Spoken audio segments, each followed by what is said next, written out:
Au nom du Père et du Fils et du Saint-Esprit. Amen.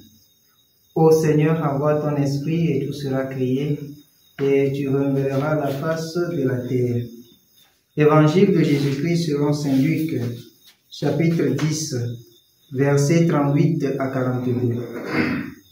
En ce temps-là, Jésus entra dans un village. Une femme nommée Marthe le reçut. Elle avait une sœur appelée Marie, qui, s'étant assise aux pieds du Seigneur, écoutait sa parole.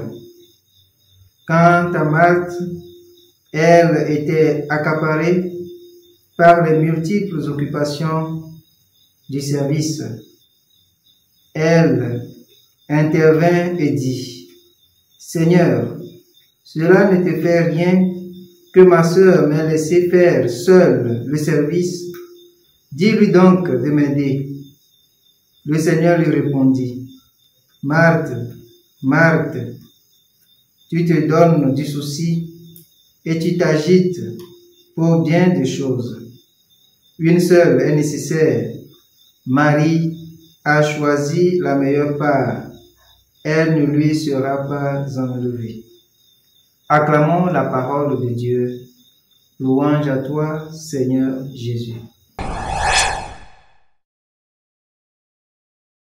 Bien-aimés de Dieu, aujourd'hui, 8 octobre, de la 26e semaine du temps ordinaire, les textes que l'Église nous propose de méditer en ce jour nous rappellent que Dieu qui nous conduit chaque jour, lui qui connaît nos cœurs, connaît aussi nos agitations devant les réalités terrestres.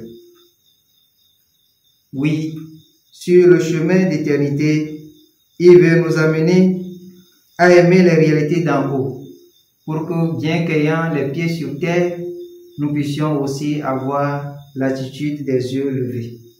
Tel est le message de l'Évangile du jour qui met devant nous les figures de Marthe et de Marie. L'attachement de Marie au Christ, elle qui reste à son genou pour l'écouter, reçoit le titre de celle qui a choisi la meilleure part.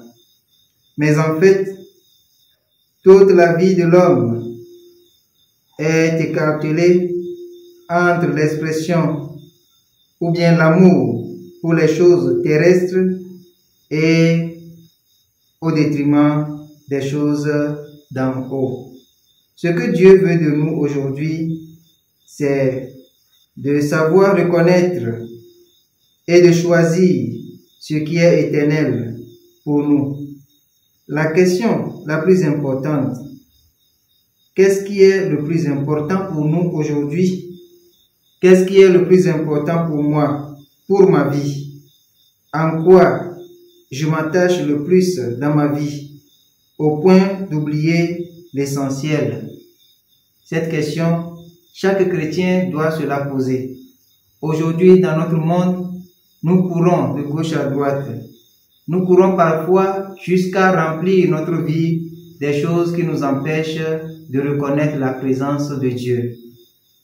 Nous sommes dans un monde où le matérialisme, les choses qui nous donnent la joie, uniquement que la joie éphémère, nous occupent tellement du temps au point d'accorder ne serait-ce que quelques minutes à Dieu dans notre vie.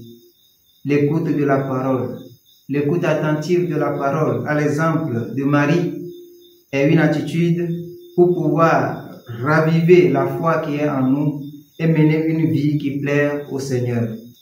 Demandons au Seigneur la grâce d'une attitude des yeux levés, pour que, bien qu'en courant pour les choses de la terre, que nous accordions la meilleure part au Seigneur dans notre vie. Qu'il en soit ainsi, maintenant et pour les siècles des siècles. Amen.